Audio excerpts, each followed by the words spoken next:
to. Ang sweet, diba? Ang sweet ng wedding proposal niya. Oo nga.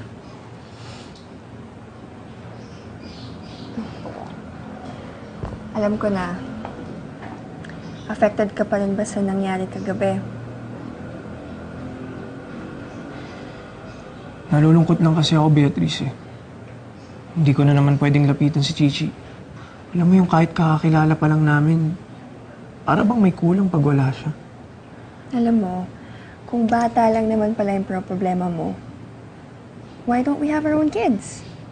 Diba? Let's have our own family. Gawa tayo ng baby. Beatrice, kahit naman magkaroon tayo ng sarili nating anak, hindi ko pa rin kayang kalimutan si Gigi. Anak ko siya. Ayaw na nga nung pamilya niya sa'yo, di ba? They want you out of their lives. Pabayaan mo na sila. Hindi ko kaya. So ano? Makikipag-ayos ka ulit sa kanila? Archie, no. Tama na. And as your girlfriend, I can demand that. Kalimutan mo na kasi si Tinay. Kalimutan mo na yung anak niyo.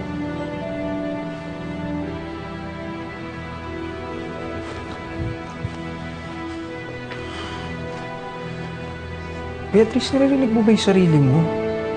Anak ko yung gusto mong kalimutan ko. Alam mo kung ganyan lang din yung takbo ng isip mo. Siguro nga dapat pag-isipan muna natin tong relasyon na to.